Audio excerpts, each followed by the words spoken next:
very beginning of this. I want you to put like a bong, like a bell tolling. Okay. Yeah. Hey, if you put her sound just going,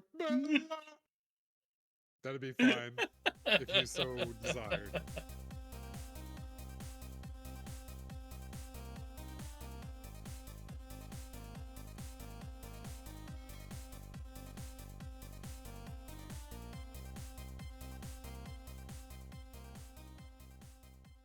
Hello, Justin. Hi, Paul. We're here today to mourn a friend of ours. I got my tissue. Got my tissues right here. I got my tissues right here.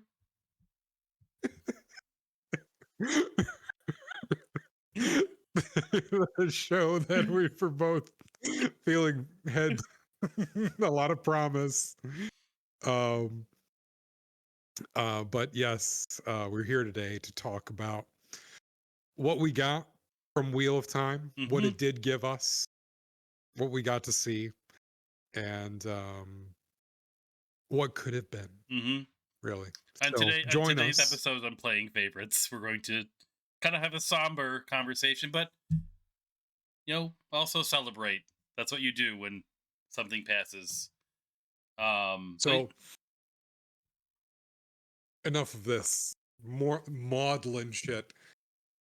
Let's talk about what we did get out of Wheel of Time, because one thing we'll say is like we were doing this episode, way past we watched it. This season 3 came out a while ago, but we felt like we needed to talk about the last 2 seasons, specifically season 3, because we did have a review of season 1, and we were really bummed when we found out this was going to get canceled, because season 3 really turned it around a lot. I gotta say, it showed certain aspects of the books that many people I bet felt were like, oh, this is unfilmable. Like, how could you really show this? And they managed to pull it off in a way that's very satisfying to see. I mean, are we in spoiler territory already here? Can we just talk about? I mean, I feel like the show's not going to complete finish. I mean, we're going to kind of hint. I mean, I can't even spoil the end. I haven't read the last book yet, so I mean, it's not like I can go that deep. But I just mean the show itself. Just the show. I think we just go for it. I think if someone clicks on this, I mean, they're Wheel Time fans and they know what's up. So showing Ruidian and that whole sequence was just not just like a really well shot and kind of beautiful at times, really well done, little vignettes, little stories, just all strung together, that puts this whole puzzle together for you. It's just, that was the moment I felt like I got to experience something that a book reader, it took a while to get there and to try to wrap your head around how it was described. Getting to see it in a visual format like that was very satisfying for me. And Kristen is a book reader as well, and was satisfying to her. She was like, that part was always kind of opaque, a little confusing. It's meant to be. It's a vision. It's because you're reading it from Rand's perspective, and what he's experiencing. Yeah, the reader just understands. I think in the end, wow, this is how the world broke. This is why the world broke.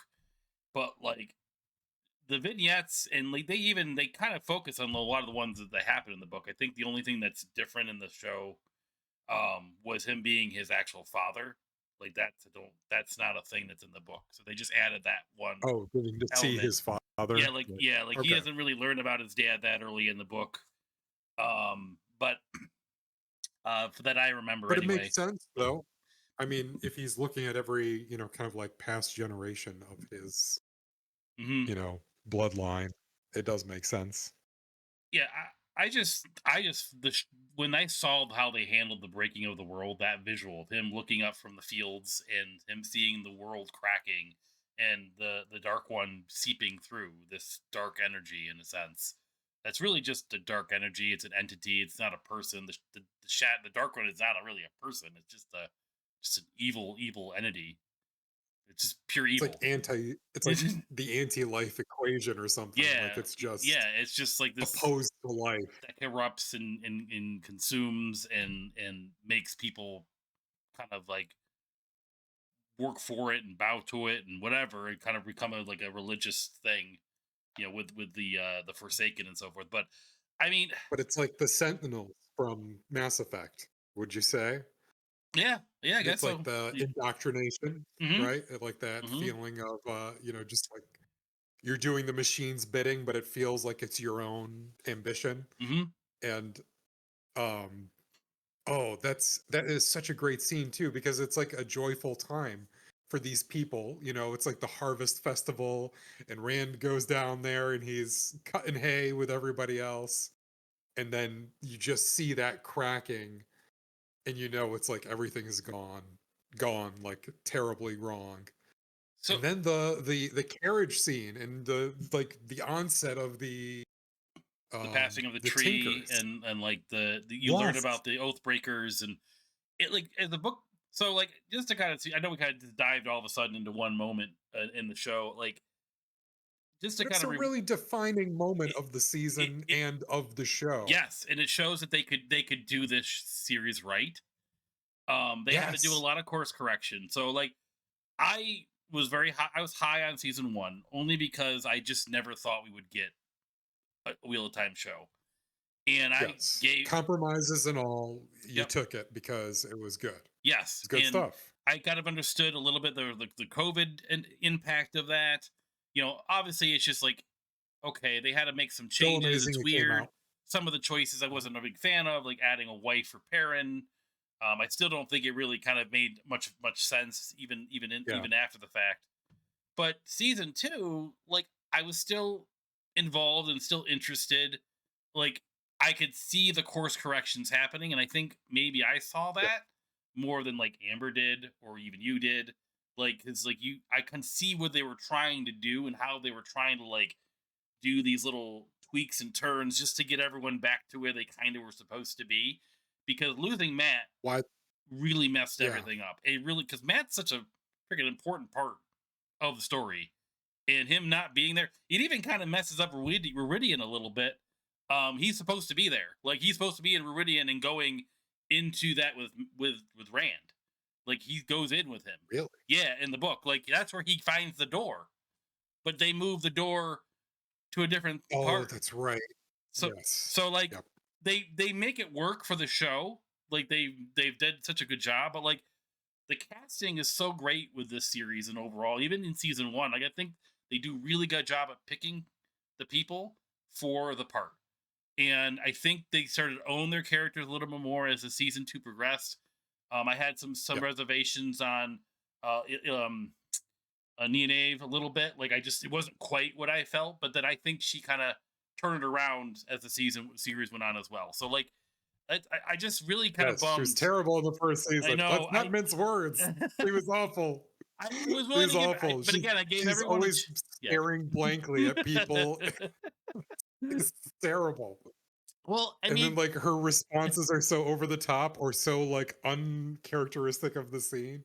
But needing yes, all of them were not like the best actors. And I get this is a huge burden to put on like really relatively novice actors. So to see them, as you said, grow into the roles was good. Definitely good. but they're And would you say that the Sean Chan, even though that happened kind of quicker, I think, than what happened in the books, kind was of like that yes, no, maybe. moment, Yeah. like to bring them all together though. Like that was the kind of like how do we reunite all these characters Yeah, so we can get to I the thought next. that was good. I liked it. Ishmael, the way they handled his thing at the end with being on the tower was kind of weird, but like seeing the horn and just seeing the horn of Valir, the way they handle It Matt actually happened. and in like the new actor for Matt, I think is probably nice that happened because he was perfect. Like he should have been the Matt the whole time. Like I loved him Yeah. so much, He's good. He's good. and He fits that role. it's just such a bummer that after the high of season three, like how great it ended, how surprising it ended too for a book reader. Like killing Swan in the end and not having her be gentled like she is in the book and becoming like sort of a figure, that does things on the side and more of a background character, but like she's not supposed to die, but like I could see why they made those choices. It made me interested to learn more and see what they were planning on doing. Loyal was kind of sad. I was sad about that, but like I loved. That was sad. I just think I just wish they would have given it one more chance, like one more season. But I think they just kind of they already faltered, and with streaming, it's just so tough sometimes to kind of keep things going. I guess as far as in that executive mindset, if you would. It's a shame too, like, like they killed off, like, the thing with Matt really screwed them over at the beginning, because how do they make sense in a way that makes sense, get that character where he's supposed to be, if he goes in the opposite direction. So And it changes the it's interactions with the characters more because you all of a sudden pair in it becomes sort of like the antithesis to Pat and Fane, where Matt was supposed to be sort of like because they were both after the dagger in the book, yeah. which the dagger, like I don't know, I feel like it didn't have as much weight because they lost Matt. Like the dagger is supposed to is supposed to mean more, um, and then they just kind of changed like a few things about him just to kind of course correct and put him in different places. They kind of teamed him up with Min, which it's there's a lot of weird choices that I can kind of like say, okay, Wayme should have done that, but they were kind of forced into that corner, because of that, Yes. right? So like it's sort of And hard. that's what happens when you have to go off book, right? Like, putting him and Min together, it's entertaining, but it doesn't feel like the book, Yeah. like it's good, but it's like it's trying to, I know it's just kind of like, we got to go this way, so you got to listen to the journey, it's Hmm. it's place setting to get them where they need to go. Yep. um but it was really cool to see in the other storylines, like how they were developed, and how you get Nynaeve where she is in land, but also Egwene. Egwene's character and what she goes through under the Shan-Chan, like, oh Episode 8, God. man. Season 2. And That's what won me she over turns, with season 2. That episode it's like so seeing perfect. her at the beginning of season 3 too, as this like kind of confident and like weathered, like war weathered person, like knows her way around Traumatized too things. a little bit. Yeah. But like resilient at the same time. It makes sense. If somebody was just picking up season 3 and not really thinking about it, they'd be like, oh, she's like, this independent, now she's like a strong character. But she went through something so terrible, and the end of her, I forget who was her like master, the lady who was in charge of her. Riva. I don't. It's something with an R. I don't remember her her name. her death is just like so personal. It's Hmm. like it's hard to watch. Egwin um is even in the book. She is badass. I mean, it's like it's different because they. it's like she dances right up to the line of what's acceptable, and she's okay with that. Hmm. Like, I think the actress gave Egwin a really good perspective.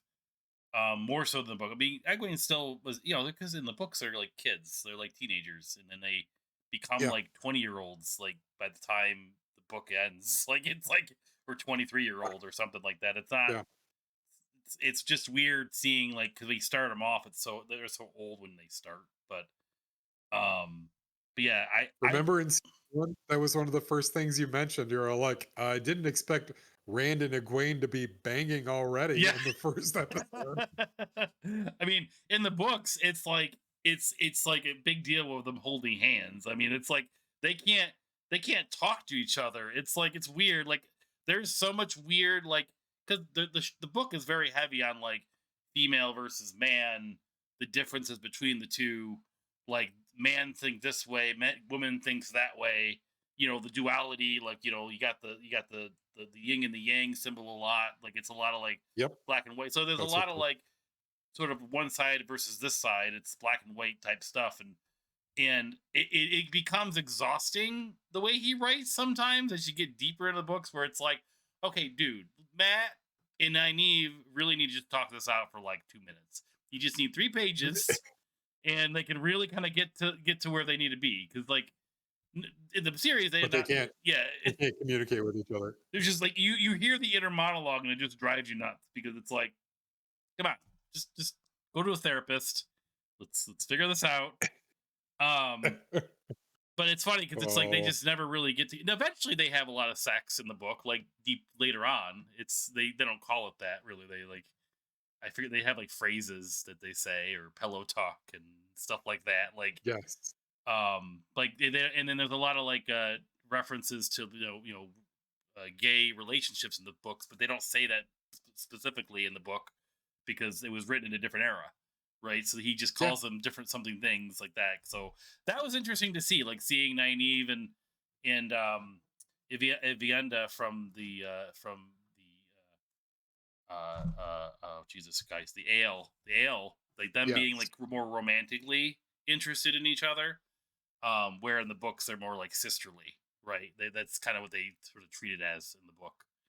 So I just thought that was Hmm. an interesting, but there's a lot of That was hints. a curveball to me too. Yeah, It was like, what? yeah, because Okay. she's supposed to have. I mean, this is just spoilers. I don't for the book too. Like, she's supposed to have Rand's baby, like Elaine. So Elaine. Yes. yeah, so like, and then she's supposed to. There's He's a in a thruple at one point, there's a right? three. That's Yeah, right. because A like the thruple. vision that Min has is that Rand will have three, in a sense, wives slash three women that he will love equally, and those three women are Min, Elaine, and Evienda, and they all share him in a sense.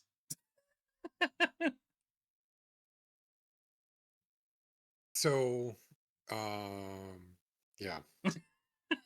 What did you? I mean, a part of this though is casting. That's something that a lot of people have like those who are diehard, I guess, book fans Hmm. complained about the casting. Do Me, you see?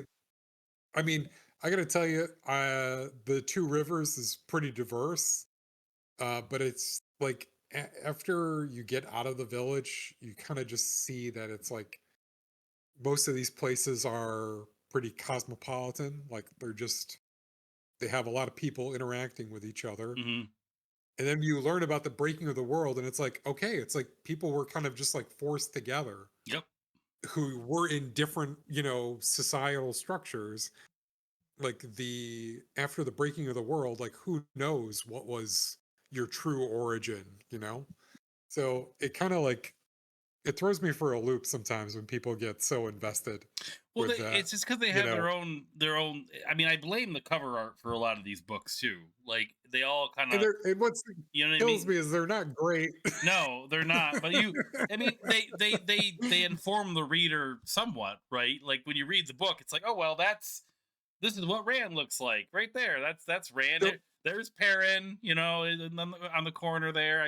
There he is. yep. So there's Matt. There's the dark one, Vision dude, the black eye, Yep. and so you have like these like weird kind of visions, like of what they're supposed to look like. The one I find funny is this one. Like, Show me the one with Rand's chest. It's all about like Rand's like big burly chest. I have the one where the arm. Is that what you're talking about? Like this one here, where like he's got the burly arm, but like, Oh, dip. Look at, look at that bicep, yep. tricep action. This is the one where it's just like him, just like Fabio type thing. And now, if you're listening to our That's the podcast, one. That's the please, one. please Look check at our that. YouTube channel, Yes. please. But yeah, like, I mean, so the series. Just to talk about the overall series. So we in season 2 and 3 got these 3 books. We got the Grey Hunt, we got the Mhm. Dragon Reborn, and then we got the Shadow Rising. And there's just so much more book to go. I think they could have finished off the story I would say, I think if you rushed it, I guess you could do it in 3 seasons. I think four, maybe three, maybe Total three, or three three more? more seasons. I just think they're just. I mean, I I don't. think 3 is gonna be your max. Like 2 seasons, you might would be realistic. That's what I would don't end know up if you could being. do it in 2 seasons unless they really just sort of like. I mean, I guess they could have based on where they're at. They killed us. They killed off what's her name. They killed off Loyal. They killed off Swan. It's Long, just yeah. the one big thing they didn't do is I know because she was the key actress, and that was such a huge moment in the book. And I don't know if I want me to spoil it or not. I think you already know it. Yes. Yes. No, tell me, It what is it? is the death of Moraine. It's such a huge epic thing.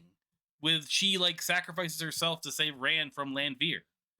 And they were building to that. They were trying to make, I think, the Yes, relationship between they showed it to us 1,000 times. We like saw it. we were when I saw season two where they go into the ways together, like when they agree to follow Lanfear, I'm like, oh crap, Moraine's gonna die because that's what's supposed to happen. She like pulls Yeah. her off the edge of in the ways, and Oh, yeah, like so that's like book five. So we hadn't quite hit book five yet in story, but Lanfear had a way bigger role early on because they were building up her character sooner, which is great. And it worked because when Lanfear first meets Rand, he's younger, and she kind of like it's kind of weird because she's obsessed with the her original person, the person that's in him, the his reincarnation. yes. She's not The really dragon. obsessed with the dragon or um, What's uh, his name? Pan Dragon. I always forget. I get there. It's not Arthur Hawken. It's Oh, no, no, no, no. Oh gosh, what's the dragon's I name? know I'm so Um, bad with it. oh no. Oh, I was just thinking about it too today. Well, whatever. The guy that he's been reincarnated by, like, she's obsessed with him. And oh man, like they handled Lanfear so well, though. I think the actress they picked for her was great. She was campy at times, but like I think that's good sometimes for a villain. And I just, oh man, she was just her like the way she can go from like being like manipulative and like just like seem like she realistically cares to like be just pure evil is perfect. I loved it so much. So definitely good casting on their part, and And she's excellent in that role. She's terrifying and sensuous all at the same time. She yep, pulls that off. yep, And I imagine that the character in the book as she's represented must be this super dangerous character, and whenever she's on screen, hmm, it feels like anything can happen, yep, and it's terrifying. She yeah, is really terrifying. up there. But It's sad though because I Mogideon for is some way reason. creepier though. Like Yes, she is. She is. And that's the one where Kristen was like, she was like, "Oh my god," when they showed yep. her in season 3. Hmm. That was when she was like, "Oh my god, it's her." Oh, at Like, the it end of was season two when they terrifying. first show her off, like, that she shows up right That's at the end of right. season two. Yes. But the scene with her with Elaine and Nave, like her like doing Oh the gosh.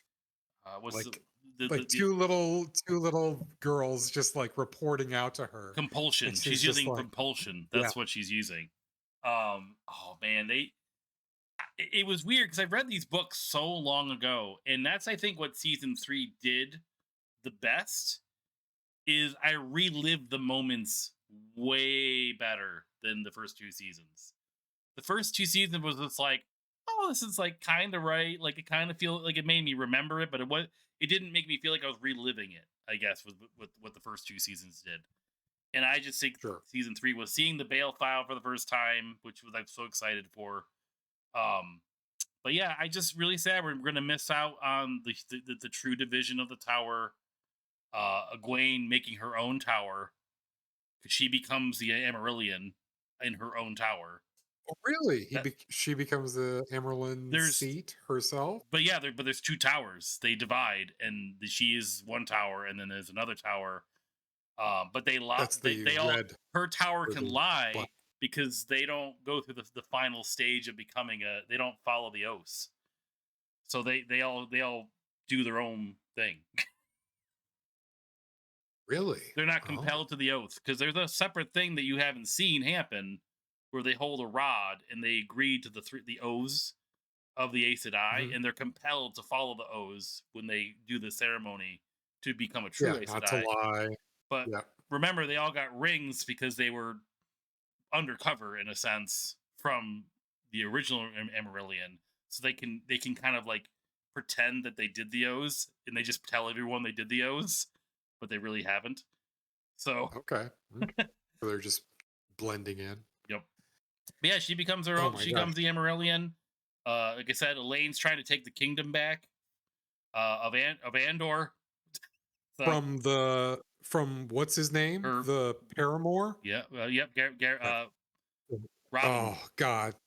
So just greasy how he just insinuates himself in, and they're all like, of course I remember. Oh, her and the consort, yes. Yeah, there's so many new things. And You like when Moraine dies, Lan just disappears because he can't deal with the grief. It's like a lot of stuff kind of weird happens like when that, and then Rand, you saw it. Rand just keeps going crazy. He just keeps going nuts.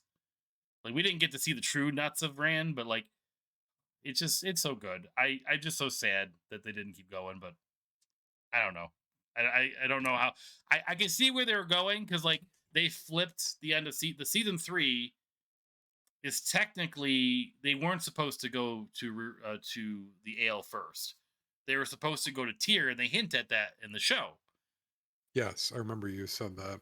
So they're supposed to go to Tyr, and I forget the reason they're supposed to go to Tyr first, but I know, yeah, because they're gonna supposed to get the sword The that's not a sword. sword. Kalendor. The Um sword of Kalendor, or is it it's the the sword of sword light. It's a Kalendor? sword. It's not a sword. It's like there's so many names for it because like everything in Wheel of Time has like 30 names. It's like that's kind of how they do Sure. things. The sword within swords. But so he's supposed to. That's the Dragon Reborn. They do that, but they Oh, you decided mean the guy who was named Luz Theron? yes, Luce Theron. Who in the past what? Yes, okay, just That's glad we remembered. yeah, that's Luce Theron. You're Luz right. Theron.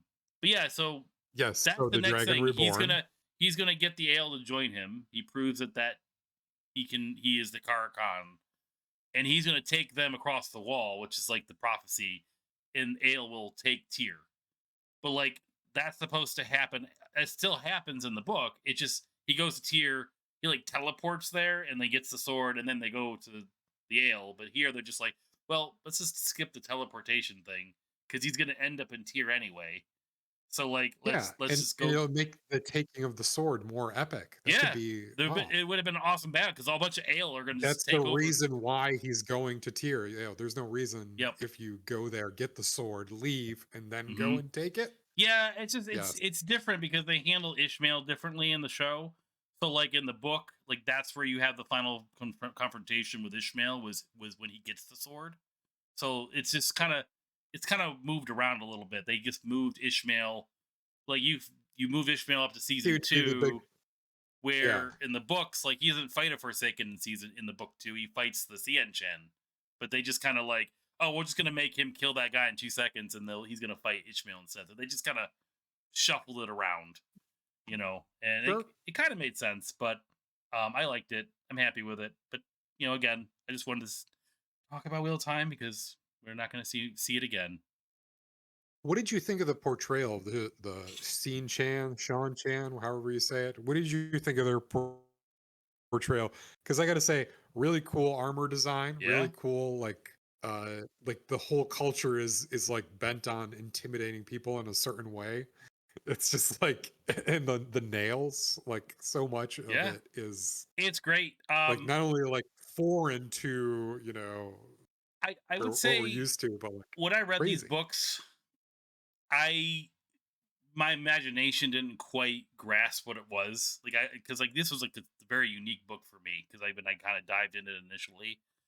But I think it was very close to what I remember. I mean, I still loved it. I felt like it fit right. The way they handled the collar though is really what really that right there was a big part of what I remember about the Sanshan was seeing the collar and stuff. And the way they handled that with Egwene was all I needed for that, for them to handle it well, because they're going to come back. They're not done. They are Oh yeah, major part. yeah. So This was like a small portion of their force, that they Matt's supposed to experienced. marry one of the queen of the Sea Chan. So like that's gonna happen too. Oh yep, I haven't read, those nails raking across your back. but I don't know how they would have made it. Like we'll have to see how that would have panned out. But like I don't know. I really liked it. I guess my only downside with the overall series was with a little bit how they handled Perrin. I like the actor for Perrin, but I feel like they just Perrin is so more about inner monologue, and you really kind of just understand him more. But it's hard to He's a really. quiet guy though. I Like that's the know, thing. It's all inner monologue. and he's so great to read. Like he's so great to read about. You kind of put yourself in his shoes way more than the other ones, because like he just seems more realistic. Matt's just like womanizer gambler dude. So you kind of Yep. enjoy reading him because it's fun, and he's got a sense of humor, and it's you kind of root for him because he has like a heart of gold, but he doesn't tell anyone that you He's know. pretty two-dimensional. Like you see right through his act and But his like yeah. relationship, Perrin's relationship with Fail, who was casted perfectly. I loved it. Um, I just you just kind of wish you were him in that relationship, except for the fact that they like to argue with each other. That's just kind of their vibe. They're just the ones that like that's just they get off on arguing with each other. That's it. But like That's just spirit discussion. That's what you're talking about. because she wants him to be fired up, like because he is kind of reserved, and she gets turned on whenever he gets mad. So she presses his buttons on purpose. Yeah. Wow. Then he roars like a wolf. I got to tell you, I couldn't. I felt like Perrin's character a lot of time was just, especially in the third season, like used for. Here we want to show you these people. Here we want to show you what's going on with this thing. Perrin's going to be your eyes and ears for that. Yeah, I mean And him like him becoming the him as the king, he character, becomes the king of the two rivers. I mean that I think was handled okay. I think that was handled well. But again, it's like yes. I When you get there, yeah, when you when you get get there, I there, just think it doesn't hit the same because you didn't really get Perrin's true journey. I mean, like I don't think yeah, they handle the wolves right. Like they because he should be dream walking. He should have been. He should like. That's the one thing was when Egwene was dream walking for the first time. He should have looked at her and said, "Hey, what are you doing here?" Like they should have they should have yes, they registered each should have other. met. But like they decided to save that for a different time or something. Like I don't quite know what their thought was there. But the wolves were such an awesome part of his character, and I feel like they just kind of like they were almost afraid to use it. They just kind of just used him as yellow eyes and just I can see good. Like and I didn't really do Yeah, too much beyond that's that. exactly. It's like he became like a werewolf. Like he got wolf senses. I mean, that's true, The but he's also it's more about that was it. yeah, but it's like it's all about the communication and relationship he has with the wolves and how he can like dream with them and run with them and like he hunts with them in the dream. So it's like he's like almost like a wolf in his dream, and it's Yeah, really kind of I guess maybe skin visually changer.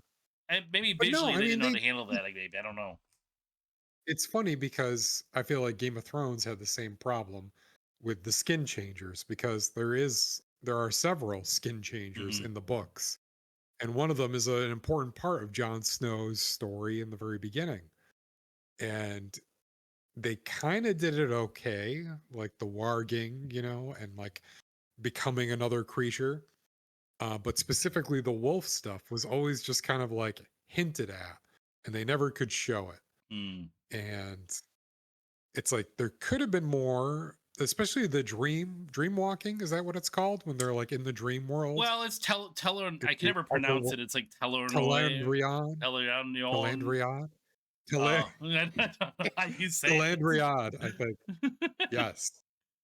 That uh, one I remember Kristen being like, "Whoa, they're showing this? I Like can't. this I is couldn't. great." They did it great. They whatever with Egwin Yeah, stuff, it was great. Like because like in the book, it's just like it's obviously with writing, it's so easy to do crazy stuff, It's like, and she was insecure, so all of a sudden her bosom dress She became turned a it. lock Yeah, that was open. her bosom dress turned into like a very like conservative outfit. Like that's like what he would, because like he was Uh-huh. obsessed with boobs. Like it like Bosom. like I remember listening to a review when like when Elaine does her song, which was awesome by the way. That it just out of nowhere she starts singing, and I loved it. Yep. It was about boobs, like that song, and I'm just like, Yes. A bawdy barroom song. Yes. but yeah, and then they brought back one of my favorite characters, which I like called out. I was like hoping for him to come back, but then because I was afraid they weren't going to bring him back. Tom, True. Tom. Oh, I know. I had forgotten. I had genuinely forgotten about him at that point. I was like, this guy will come back, right? Right? And then like it never they did all this crazy shit and then all of a sudden, boom, he's back. I'm like, oh yeah, that guy. Like, oh, I'm glad he's back. I love Tom. And and like it was clear, like it was like, all right, quick, we trust him. He's good. He's part of the group. All right, Bring him let's back, go. bring him back, bring him back. And he's like, I don't know if I should be joining. It's like we all know you're joining. Come on, like let's go. Oh man, but no, well, it was fun while it lasted. Would you It recommend someone to was. watch this though, even though there's no end in sight? I think it would be worth watching the and seeing, hearing what you said about, especially the casting of the new Matt compared to the old Matt. The new Matt does make sense to me. I could see him as a suitor to some like Sean Chan queen, you know. He could fit that role. Hmm. The first not so much. I mean, the only thing I could And say about the first one is that he was upset. He was like contaminated by the dagger more in the first season. So like the emo like sad dude kind of worked, but like it's a big role to carry, and I guess he didn't really it was also want to do it, COVID. but So that's true. um, but I think it's Yes, I would recommend it. I would I would say recommend the it. I last would season say worth that it. you There's so many things we didn't talk about, like him going in the door and seeing the weird like fox creature, getting the fox head, like all that Yeah, what was stuff. that? It's a, Yes, I remember you explained it to me. it's It's I like don't the even know how to explain god it. of luck or something. It's just like It's like weird a he's like creatures.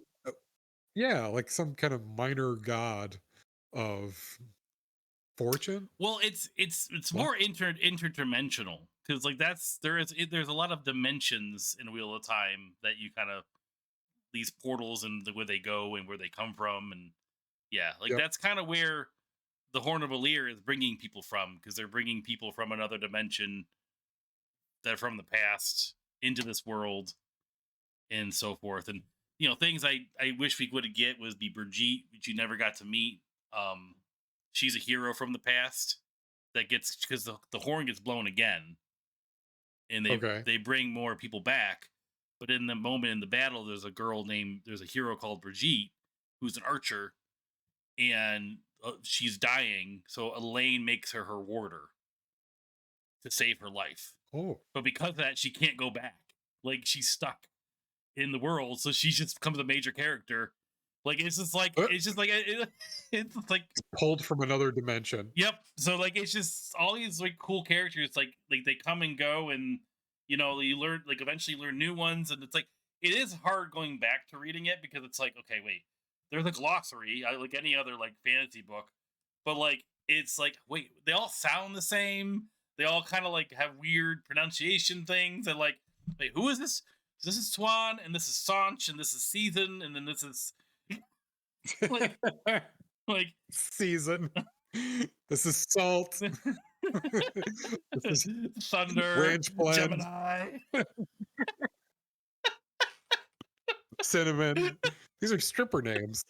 I was going That's more what you're doing. American Gladiator. That's what I was going for. Oh, turbo. Oh, Gemini. Laser. Laser. Nitro. Lace. But If anything, I'm going to finish this series. It's going to happen. It's been 20 to freaking 30 years trying to beat this freaking book series. Maybe 30, maybe less than 30, but still feels like 30. I think you should. And then we'll hold you to it and make you record an episode about it. All right, we'll do. So you got to get through them. You can do get it. through book 4, Paul. Come on, you can do Mm, it. I'll get right on Well, this has been playing favorites. that. Yes. Rest in peace, Wheel of Time TV series Much on respect. Amazon. Much respect. You should have gave it another chance. Nope, we're just gonna do Lord of the Rings now, and for 5 more years. What? I don't know. I'm just making it up. Bye. Bye.